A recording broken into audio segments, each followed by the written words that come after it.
पंछी हो, तुम मुक्त गगन के पंछी हो, अब उड़ते ही जाना है, हंसना नहीं किसी डाल पर, अब सबको तुम्हें उड़ाना है। तुम मुक्त गगन के पंछी हो, अब उड़ते ही जाना है, हंसना नहीं किसी डाल पर, अब सबको तुम्हें उड़ाना है। तुम मुक्त गगन के पंछी हो।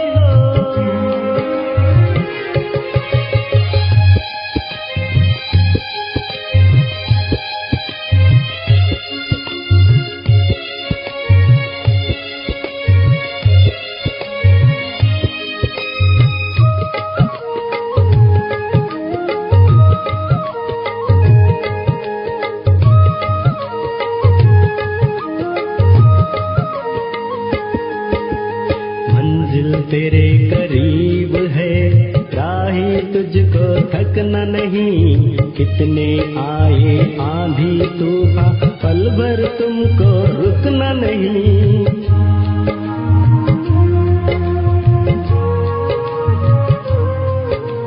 मंजिल तेरे करीब है, राही तुझको थकना नहीं, कितने आए आंधी तूफान, पल भर तुमको रुकना नहीं। साथ तुम्हारे परम शक्ति है, साथ तुम्हारे परम शक्ति है, माया को तुम्हें हराना है, हंसना नहीं किसी डाल पर, अब सबको तुम्हें उड़ाना है। तुम मुक्त गगन के पंछी हो।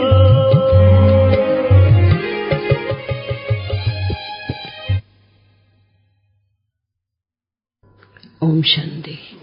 आज का टॉपिक है एक चूप हजार को हराए। एक चूप हजार को हराए अर्थात मनुष्य जब चुप हो जाता है तो उनके सामने जो भी आते हैं, जैसी भी परिस्थितियां आती है, तो सारी परिस्थितियां भी हार जाती है और वो जीत जाता है। बाबा ने हमको भी बताया है कि जब बाबा ने बताया कि सबसे पहला पाठ है हमारा स्वधर्म है, आत्मा का स्वधर्म है शांत रहना। तो हमारा घर भी शांति धाम है और बाबा भी शांति का सागर है। शांति ये हमारा जीवन का लक्ष्य है। तो शांति यानी चुप रहना। ये जितनी भी आज तक इन्वेंशन हुई है वो साइंस से, साइलेंस से हुई है। जितनी भी इन्वेंशन हुई है और जितना हम शांत रहते हैं उतना, आपने देखा होगा जो पढ़ाई करते हैं और गार्डन में जाते हैं, एकांत जगह पे जाते हैं और पढ़ाई करते हैं और बहुत शांत रहते हैं, तो शांत रहना, चुप रहना, उससे हमारी अंदर की शक्तियां हैं वो जागृत हो जाती है। यहाँ भी जब दादी थी, दादी तो एक सोमवार को मौन रहता था। हाँ? हर सोमवार को मौन रहता था। और 18 जनवरी में भी लिखते हैं कि जितना हो सके उतना मौन रहो, शांत रहो। तो आत्मा का स्वधर्म तो शांति है ही, लेकिन जब कर्म क्षेत्र पर आते हैं तो बोलना भी पड़ता है। बाबा कई बार कहता है कि सामने वाला अगर कुछ बोलता है, उल्टा सुल्टा बोलता है, तो चुप रहना अच्छा है, क्योंकि बात आगे बढ़ ना जाए, माहौल खराब ना हो जाए। इसलिए बाबा कई बार कहता है कि अगर कोई क्रोध करता है तो आप उसके ऊपर फूल बरसाओ। फूल बरसाने की बात नहीं है, लेकिन चुप रहना है, क्योंकि चुप रहने से सामने वाला भी चुप हो जाता है और बातें आगे बढ़ती नहीं है। उसके लिए कहते हैं कि हम चुप हो जाएंगे तो क्या होगा, घर का माहौल होगा, सेंटर का माहौल होगा, तो वो भी शांत हो जाएगा। कहते हैं कि खुदा को भी शक्ति नहीं थी बयान में, इसलिए तो हड्डी नहीं दी जबान में, बाबा भी हम देखते हैं अव्यक्त बाप दादा कितनी अच्छी बातें बताते हैं। कभी कभी बाबा की बातें शिक्षा ऐसी होती है जो दिल में लग जाती है। बाबा इतनी अच्छी रीति से ऐसी बातें शिक्षाएं देते हैं, और आपने देखा होगा कि बाबा का जो मुख होता है मुस्कुराता ही होता है, और शिक्षाएं भी कड़ी कड़ी शिक्षाएं भी दे देते हैं। बच्चों को क्या करना है क्या नहीं करना है बताते हैं। तो चुप रहने में भलाई भी है, क्योंकि कोई एक शब्द भी हम गलत जगह पर बोल देते हैं तो उसका हमें बहुत ही चुकतू करना पड़ता है, भारी बातें आ जाती है हमारे सामने। इसलिए महाभारत की कहानी भी है एक शब्द ने पूरा महाभारत बना दिया। तो कहाँ क्या बोलना है कैसे बोलना है अगर वो हम सीख जाएं, क्योंकि मौन रहना तो आसान तो नहीं है, लेकिन फिर भी संयमित बोलना उससे ज्यादा सरल है। क्योंकि यहाँ हमने देखा था कि जब भी एक भाई था वो अहमदाबाद में ही था, वो मौन रहता था, इतना मौन रहा इतना मौन कि उसकी जबान ही बिल्कुल जैसे बोलना ही भूल गया। वो मौन रहता था और बोलता ही नहीं था, जरा भी नहीं बोलता था। तो सब अच्छा तो लगता था क्योंकि मौन रहता था तो मुस्कुराता भी था। तो लेकिन वो मौन रहते रहते, क्योंकि मौन तो रहते हैं लेकिन अंदर का मौन और बाहर का मौन फर्क पड़ता है ना। अगर हम चुप रहते हैं लेकिन आज तक हमने बोला है, हमने जो भी अभिव्यक्ति की है, लेकिन जब बोलना बंद हो जाता है तो कहीं तो लिख लिख के देते हैं, सामने वाले परेशान हो जाते हैं। कुछ भी होगा लिख के देगा या इशारा बहुत करेगा। अभी इशारा करना भी तो चुप रहना नहीं है, है ना। और 15 दिन अगर उसने 2-4 दिन मौन रहा ना, तो 2-4 दिन की बातें हैं ना उसकी नोट होती है, और जैसे ही उसका मुख खोलने लगा ना तो सारी बातें बताएंगे। तो वो तो चुप रहना नहीं हुआ ना। तो जब भी हम बाबा के बनते हैं तभी भी कैसी कैसी बातें सामने आ जाती है कि परिस्थितियां ऐसी आती है। घर में अगर एक अकेला ही चलता है और बहुत माता पिता का विरोध हो जाता है तो उसको युक्ति से चलना पड़ता, चुप रहना पड़ता है। नहीं तो क्या होता है, वो जो करता है करता रहे, और अगर बोलता रहे तो बहुत ही परेशानियां और ही परेशानियां आ जाती है। नहीं, महाभारत का युद्ध में एक और भी बात थी कि भीष्म पिता जब बाणसैया पर सोए हुए थे तो सब मिलने आए थे, श्री कृष्ण भी मिलने आए थे। तो भीष्म पितामह की आंखों में आंसू आ गया कि मेरी परेशानियां मेरी मजबूरियां वो आपके सिवाय और कौन जान सकता है अच्छी रीति से। तो और कोई नहीं जानता है कितनी परेशानी आई, क्योंकि ये सारे तो पीछे पीछे आए थे। तो कहते हैं कि मैंने जान लिया वही काफी नहीं है क्या। तो बाबा भी कहता है ना कि मियाँ बीबी राजी तो क्या करेगा काजी। अगर बाबा से हम वफादार है, बाबा की श्रीमत पर चलते हैं, बाबा की हर बात को मानते हैं, तो अगर कोई कुछ बोलता है तो चुप रहना ही अच्छा होता है। कोई जब भी पुरुषार्थ करते हैं तो कोई कहते हैं देखो ये आ गए, तो कहने का मतलब कि उसी समय अगर हम कुछ नहीं बोलते हैं तो ठीक है, नहीं तो बहुत ही बातें बढ़ जाती हैं।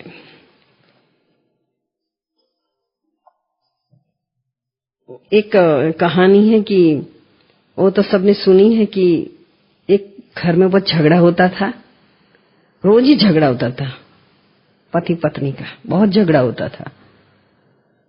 तो बहुत तंग हो गई वो बहन जी, और बाजू वाली एक बूढ़ी माता थी, उसको उसने बताई अपनी वेदना कि बहुत ही झगड़ा होता है, क्या करे।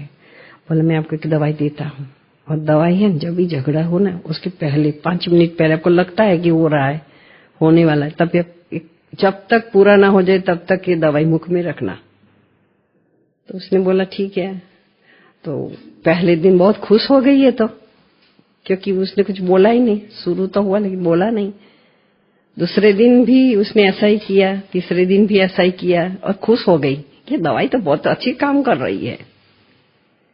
15 दिन बहुत ही अच्छी रीति से वो झगड़ा हुआ नहीं, तो उसका पति ने चुप हो गया, फिर तो लड़ाई झगड़ा बंद हो गया। लेकिन उसने बताया कि आपने ऐसी कौन सी दवाई दी, क्योंकि ऐसी दवाई हमको चाहिए, क्योंकि परिवार में कभी कभी बहुत ही ऐसा होता है। तो उसने बोले मैंने कुछ नहीं दिया था, मैंने आपको ऐसी दवाई दी थी, तो एक गोली दी थी, तो जिससे क्या होता था, हम बड़ी थी तो बोल नहीं सकती थी, तो इसलिए बोला कि ये तो मैंने आपको एक छोटा सा एक पत्थर जैसी गोली दी थी और कुछ नहीं था। तो चुप रहने की युक्ति बताई। एक बार हम सेंटर में रहते थे राजयोग भवन में, तो बहुत नए नए एक कपल आए थे, तो 10-15 दिन हो गया, 1 मास हो गया, तो उनके वो 2 मंजिल के मकान था ना, उसमें नीचे जो उनके परिवार वाले रहते थे और वो 2 ऊपर रहते थे। तो लड़ाई झगड़ा तो होता है, तो इतना लड़ाई झगड़ा होता था कि वो मोहल्ले के लोग बहुत ही मतलब कि आ जाते थे, क्योंकि लोगों को तो जरा भी देखते हैं तो बहुत इकट्ठे हो गए थे, इकट्ठे हो जाते थे।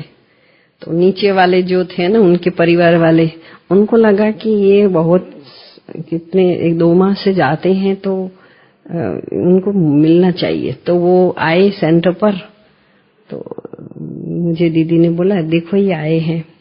मैंने बोला किसको मिलना है? तो कहते हैं कि अब आपके बड़ी दीदी को मिलना है।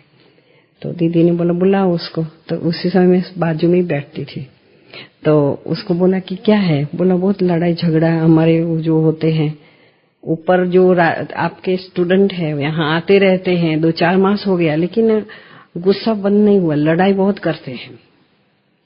तो बोला ठीक है। लेकिन फिर दूसरी बार वो जब आए, तभी दीदी ने दोनों को में से एक भाई को बुलाया, दूसरी बहन थी, उसको बोला तुम ऊपर जाओ, आपको मुरली सुनाएंगे। तो भाई को पूछा कि क्यों आप, मतलब कि क्या होता है, तकलीफ क्या है? तो बोला उसने है ना बहन की 25 गलतियां बताई, 25 गलतियां। तो उसने बोला ठीक है, लेकिन आप एक काम करना, क्योंकि आपको साथ में तो रहना है ना, अब झगड़ा होता है डाइवर्स चाहिए। कि नहीं हमको डाइवर्स नहीं चाहिए। तो कहता है तो फिर साथ में रहना है ना, तो प्रेम से रहना है। बोला ठीक। तो आप एक काम करना, आप जब भी बोलना शुरू करें तब चुप हो जाना, भले अच्छी बात हो, किसी की बात हो, बच्चों की बात हो, कोई भी बात हो, लेकिन चुप हो जाना, बोलना नहीं। उसके बाद जब अच्छा उसका मूड हो ना, तभी थोड़ा क्लियर करने का। हा? तो कहते अच्छा ठीक है, आप 15 दिन ये प्रयोग करना, ठीक है। फिर वो भाई को बोला कि आप ऊपर जरा बहन जी आपको मुरली सुनाएंगे, तो आप जाओ। तो ये गई और गया, और ये बहन आई, तो बहन को बोला कि झगड़ा क्यों होता है? बोला बच्चों के कारण होता है, कभी कभी उसको मार देते हैं, तो क्या बच्चे तो छोटे होते हैं, ये सब कुछ बहुत झगड़ा होता है। और फिर बहुत ही तकलीफ बहुत होती है, गुस्सा आता है, लोग देखने आते हैं, सब कुछ बहुत होता है। उसको बोला क्या है तकलीफ? उसने 100 गलतियां बताई छोटी छोटी सारी गलतियां। तो उसने बोला कोई बात नहीं, आप जब एक काम करना है, जब बोलना शुरू करें तो आप चुप हो जाना, और फिर जब भी आप अच्छे मूड में होंगे ना, तभी पूछ लेना क्या हुआ है ना, लड़ना। तो फिर उन्होंने बोला क्या प्रॉमिस करो कि आप एक जब बोले जब तक बिल्कुल नहीं बोलने का। तो बोला ठीक है।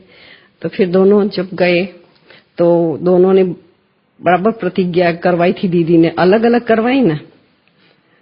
तो भाई को पता नहीं कि बहन को क्या बोला, बहन को पता नहीं भाई को क्या बोला, तो वो दोनों चुप रहे। तो झगड़ा बंद हो गया। तो आसपास वाले परेशान हो गए, नीचे वाले परेशान हो गए कि अरे रोज ही इतना होता था, आज क्या हो गया उनको? तो ये पहले दिन देखा, दूसरे दिन देखा, तो हो ही नहीं रहा है। 15 दिन के बाद वो नीचे वाले फिर से गए कि ये तो शांत हो गए हैं, अच्छा हो गया है। तो दीदी ने बोला कि देखो इन कुछ बोला नहीं उनको। बोले शांत हो गए हैं, बराबर है, आपने देखा है कि शांत हो गए? बोला हाँ दीदी, पहले तो इतना झगड़ा होता था कि मोहल्ला सारा इकट्ठा हो जाता था, एक दूसरे को मारने आ जाते थे, इतना होता था, बंद ही नहीं, लोग कितने बीच में पड़ते थे, उसको भी तकलीफ हो जाती थी, ऐसा झगड़ा हो जाता था। तो फिर वो जब सेंटर पे रोज आते थे, रोज दोस्त तो मिलता था, लेकिन सब सेंटर में सभी खुश भी हो गए कि दीदी ने कैसी युक्ति बताई। तो फिर वो लोग जब आए तो दीदी ने उनको सौगात दिया। उन्होंने सौगात क्यों दे रहे? बोला नहीं, ये सौगात ले जाओ, क्योंकि अभी फिर से कभी भी आप है ना, आप ठीक रहे। बोला हाँ दीदी, वो बोलते हैं ना, पहले तो इतना बोलते थे ना, और लेकिन अभी तो मैं इतनी चुप हो जाती हूँ ना तो कुछ होता नहीं। और भाई ने बोला कि हाँ फिर बोलने का रहता ही नहीं है, क्योंकि कितना बोले हम, कोई सामने वाला बोलता ही नहीं था, तो हमारा तो अच्छा रहा। और शांतम रहते हैं, अभी भोजन भी अच्छा अच्छा बना के देती है, और तो वो दोनों खुश थे। तो कहने का मतलब कि अगर एक बोलता है और दूसरा चुप हो जाता है तो मतलब कि आगे बात भी नहीं बढ़ती है। और बोला कि अभी आपको ये हमेशा करना है। बोला ठीक है दीदी, बहुत अच्छा है, हमें यही रहेंगे। और वो लोग फिर है ना, गुस्सा करना धीरे धीरे धीरे उनके जीवन में से बहुत ही शांत हो गए। वो सबको बताते थे कि एक ही बात से हमको मालूम ही नहीं पड़ता था क्या करना चाहिए, इतना गुस्सा उनको भी अच्छा नहीं लगता था, मुझे भी अच्छा नहीं लगता, हो जाता था। तो ये युक्ति बताई थी। और ऐसा कहते हैं कि एक दूसरी कहानी है कि एक मछली मार था ना, वो मतलब कि नदी किनारे बैठा था अपना कांटा लेकर के, तो बहुत सारी मछली आई, बहुत सारी मछलियां आई थी, लेकिन उसके जाल में आई नहीं एक भी। वो जो कांटा लेके बैठा था उसमें फंसी नहीं। आधे घंटे तक बैठा, मछली याद फंसती नहीं है।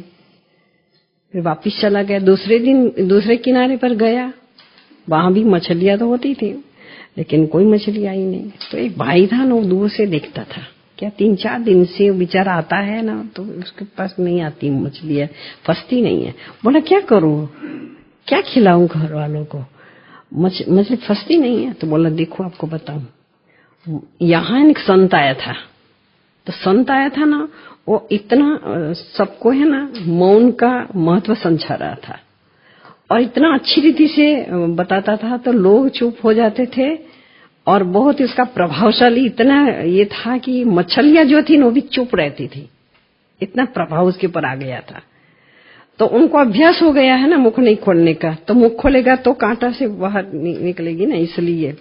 तो उसको आश्चर्य हुआ कि है ऐसा भी, देखो तो चुप रहने से देखो फंसते नहीं है कहीं भी। अब एक शब्द बोल दिया ना तो कैसा हो जाता है, कई शब्द तो ऐसा होता है ना जिंदगी भर याद रहता है, क्योंकि मीठे मीठे शब्द होते हैं ना, वो भी याद रहता है कि भाई मुझे मिला था, बहन मिली थी, कितना अच्छा बोलते थे। और कभी ऐसे जो हमने बोला है तो हमको भी पश्चाताप हो जाता है, और सामने वाले के दिल में से निकलता नहीं है, इतना दर्द हो जाता है। तो ये शब्द जो है ना, है अच्छे भूल जाते, कांटा वाला छूटता है नहीं, अच्छे भूल नहीं जाते हैं। कोई ने बहुत अच्छा बोला है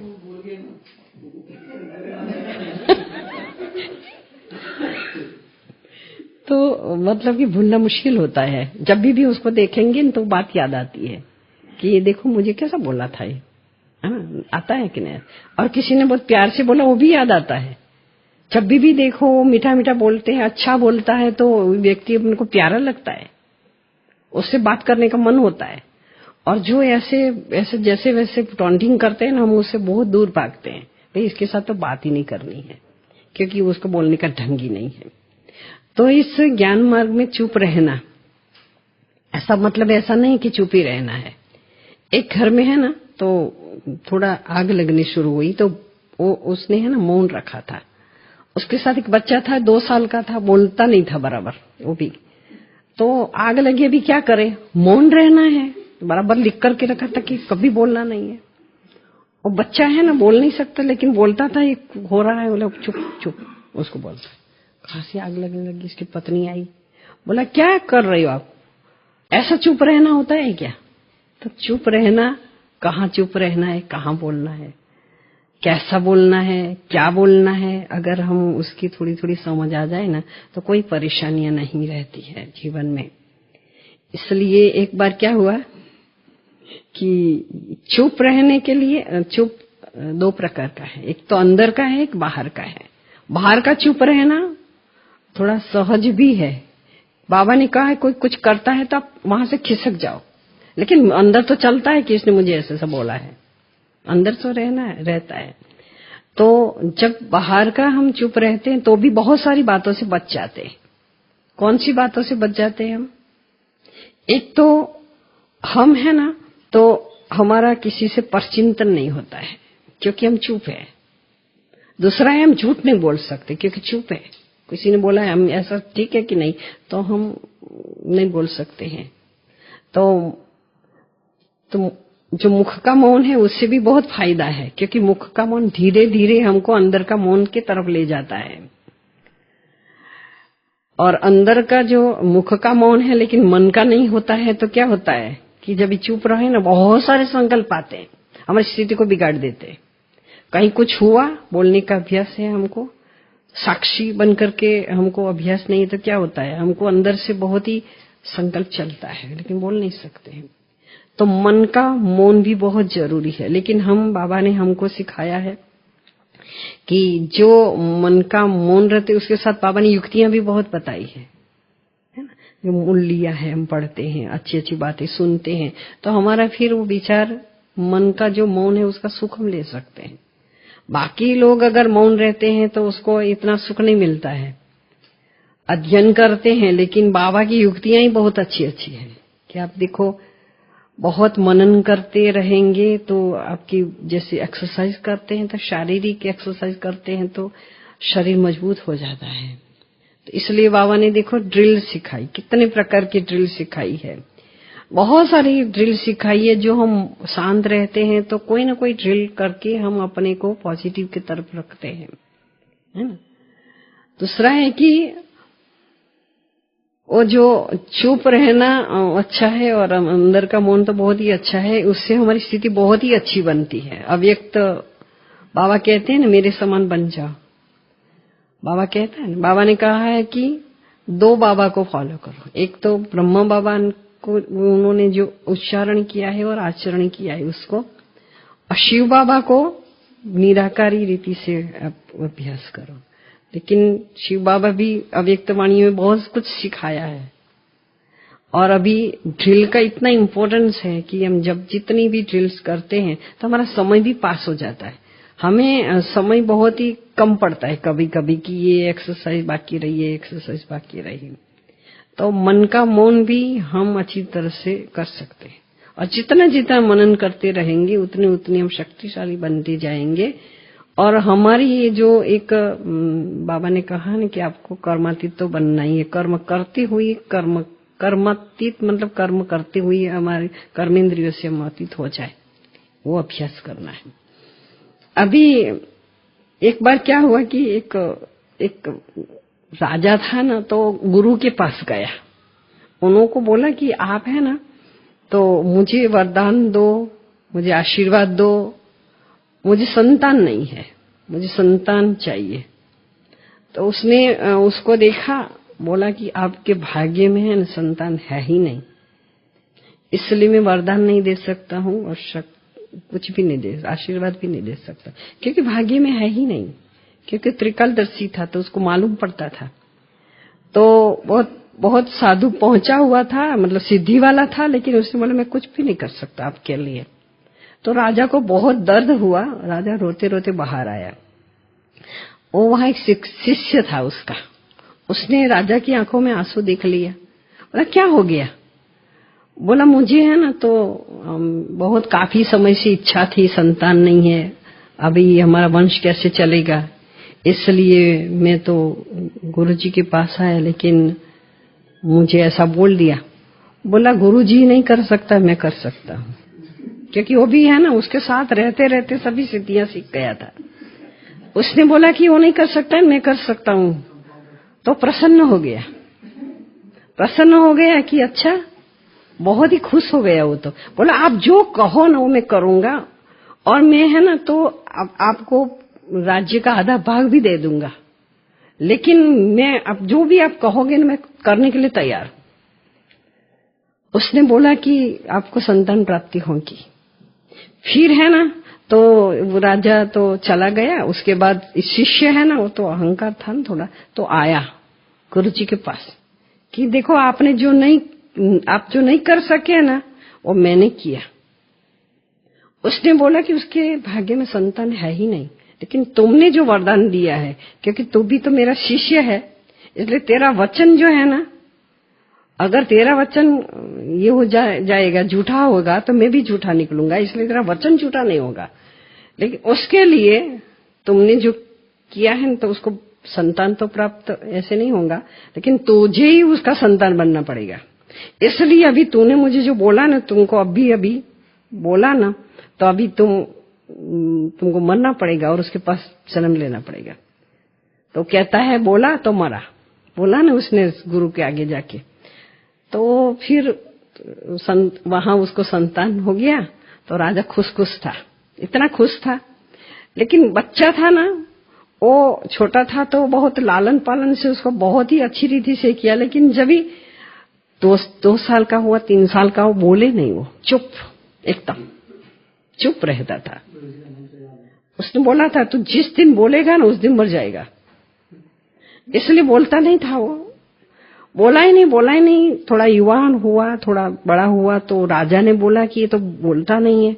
उसने 1000 लोगों को बुलाया, बहुत लोगों को बुलाया, इतने लोगों को, हकीम को, वैद्य को बुलाया कि अरे बच्चा को कोई बुलाए तो मैं उसको अपना राज्य का आधा भाग तो दे दूंगा, इसलिए कुछ भी करो, लेकिन उसको बुलाओ। देश विदेश के जो भी वैद्य हकीम होते हैं ना उस समय तो सारे आए, कुछ हुआ नहीं। वो उसने बोला बच्चा बोलता नहीं है। बहुत लोगों को, जितने लोग आते थे, हजारों लोग उसके पास आते थे, कोई न कोई ऐसे युक्ति लेके आता था, लेकिन बच्चा बोलता ही नहीं था। एक बार क्या हुआ कि वो जंगल में उसको अंगरक्षकों के साथ भेजा, जंगल में तो खेलने के लिए गए। राजा है तो बच्चे तो उसको शिकार करना, खेलना सिखाते हैं ना, तो उसके साथ अंगरक्षक भी गए। तो वहां क्या हुआ कि झाड़ था ना, उसके ऊपर 2 पक्षी बैठे थे। एक पक्षी है ना वो आवाज कर रहा था, तो शिकारी आया ना, तो जहां आवाज आता था ना वहां एक तीर लगाया तो मर गया। फिर दूसरा चुप था, लेकिन वो जो नीचे गिर गया तो पक्षी था ना, तो वो दूसरा पक्षी था ना, वो अकेला, वो भी बोलने लगा। तो शिकारी को मालूम पड़ा यहाँ दूसरा भी है, तो उसने उसको भी तीर लगा दिया। दोनों ने मतलब कि वहां नीचे गिर गए। तो इसने बोला तो मरा। इसने बोला, राजकुमार ने बोला तो मरा। तो है ना अंगरक्षक खुश हो गए कि अरे ये तो बोला, बहुत अच्छा हो गया। तो जल्दी राजा जी को बुला के आए कि बच्चा बोलने लगा है। तो राजा जी आया कि बेटा बोलो, बेटा बोले नहीं। बहुत उसको बोला, इतना उसके साथ इतना समय बिताया, लेकिन बोला नहीं, उसने कुछ भी नहीं बोला ही नहीं। फिर क्या हुआ, उन्होंने कहा कि अभी ये अंगरक्षक है ना झूठे हैं, ऐसे झूठे हैं कि उनको आधा राज्य चाहिए ना, तो मिलकर के योजना बनाई है, इसलिए सबको फांसी पे चढ़ा दो।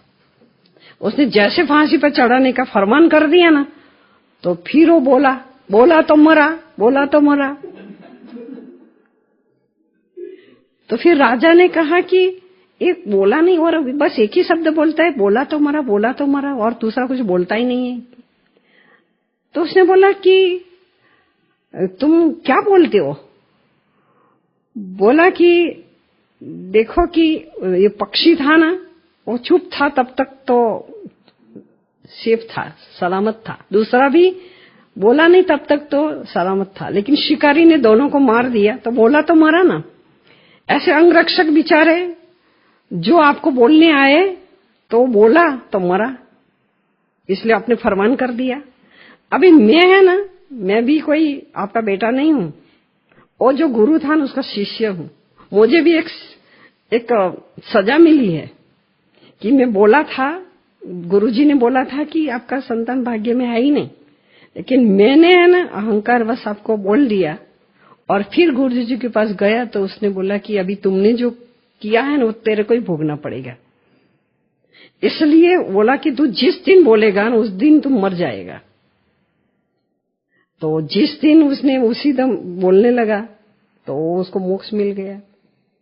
तो कहने का मतलब कि जहां जितना जैसा बोलना है ना उतना ही बोलना चाहिए। ज्यादा बोलेंगे मरना माना क्या है कि यहाँ मुसीबतें आती है ना। आप गलत जगह पे कोई ऐसी जगह पे बात करो तो कैसा होगा है। अभी एक मरण की सभा थी, उसमें एक नेता आया था, तो नेता को भाषण करने की बहुत ये होती है ना। तो उसने जब भाषण किया कि ये जो प्रसंग है ना वो आता रहे बढ़ता रहे और बहुत ही अच्छा। तो लोगों ने बोला ये क्या बोलता है, क्योंकि ये मृत्यु सभा थी, उसमें जितना हो सके इतना अच्छा है बोलता है। तो लोगों ने बोला कि ये भाषण क्या करता है। तो हमको जहां जैसा जितना बोलना है उतना ही बोलेंगे तो क्या होगा कि हमारी मतलब की वैल्यू रहेगी, है ना। इसलिए बाबा ने कहा है कि कहते हैं कि जितना कम बोलते हैं उतनी हमारी शक्ति भी बढ़ती है।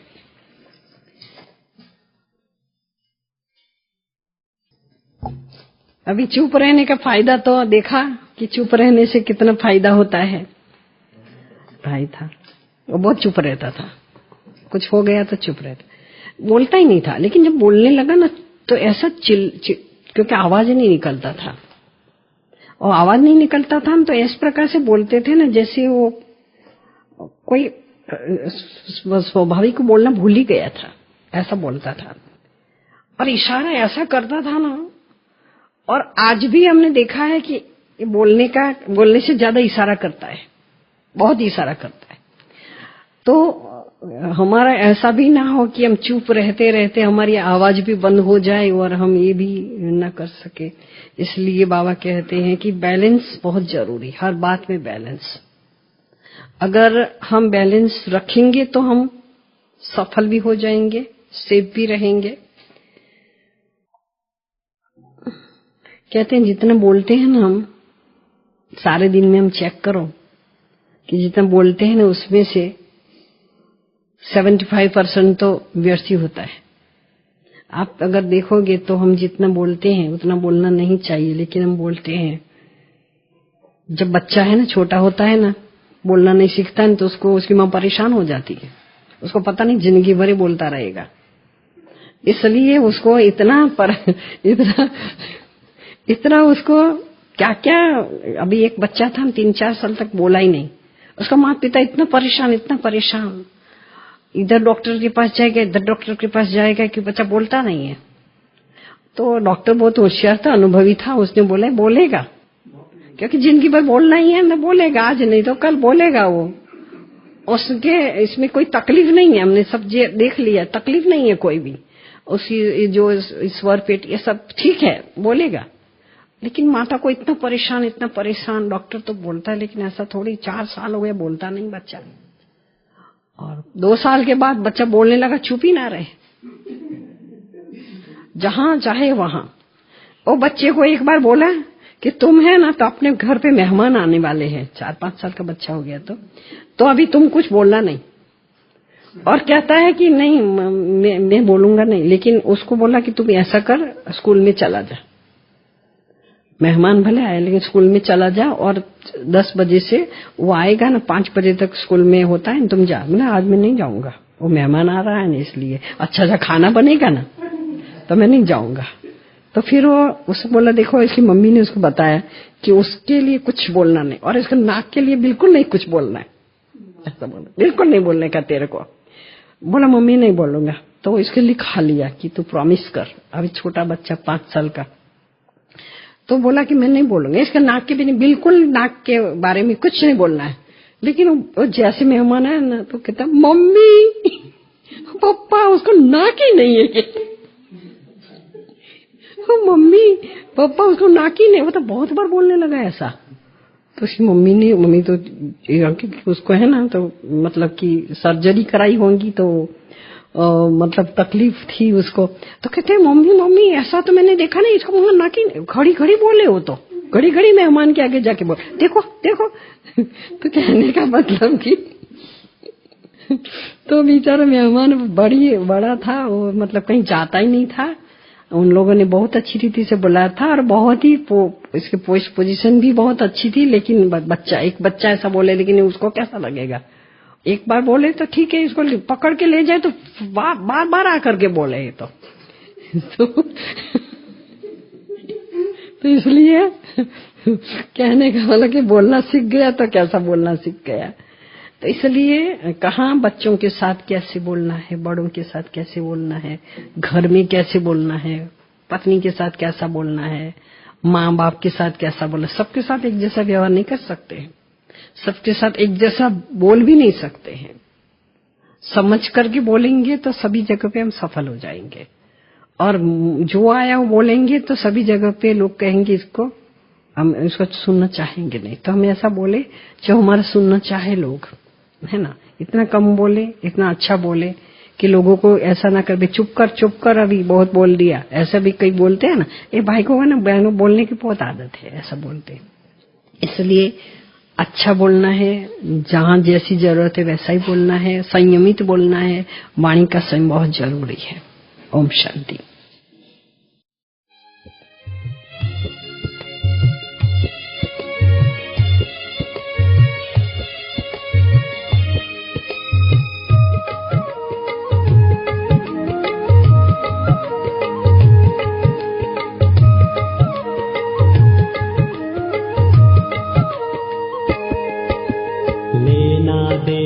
दुआएं सबको सोमान सत्कार से, सुखमय ये संसार होगा, मिलके रहो बड़े प्यार से।